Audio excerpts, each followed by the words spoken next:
belief. Anti-Semitism thrives when there are no consequences. So we created consequences, a lot of them. We created visibility. Stop antisemitism নামের একটি সংগঠনের প্রতিষ্ঠাতা প্রকাশ্যে হুমকি দিয়েছেন, যারা ইসরায়েল বা ইহুদিদের সমালোচনা করবে তাদের খুঁজে বের করা হবে। এক বক্তব্যে তিনি বলেন, আমরা তোমাদের পরিণতি তৈরি করেছি। গুগল ও এসইও আজীবন তোমাদের পিছু নেবে। চাকরি খুঁজতে গেলে, জীবনসঙ্গী খুঁজতে গেলে তোমাদের কাজ সবসময় নথিভুক্ত থাকবে। এই বক্তব্যের মাধ্যমে তিনি স্পষ্ট করেন, কেউ যদি তাদের ভাষায় তথাকথিত ইহুদি বিরোধী কোনো কথা বলে বা কোনো কার্যক্রমে যুক্ত থাকে, তবে প্রযুক্তির মাধ্যমে সেই ব্যক্তির একটি ডিজিটাল প্রোফাইল তৈরি করা হবে।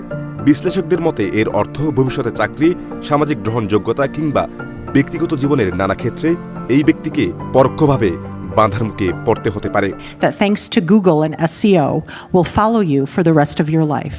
When you look for a job, when you look for a spouse, when you look for a nanny, when you look for anything, our work will always be documented, again thanks to Google and SEO. মানবাধিকার কর্মীরা বলছেন, এ ধরনের বক্তব্য মতপ্রকাশের স্বাধীনতা, গোপনীয়তা ও digital অধিকার নিয়ে গুরুতর প্রশ্ন তুলছে। International desk, CRS TV।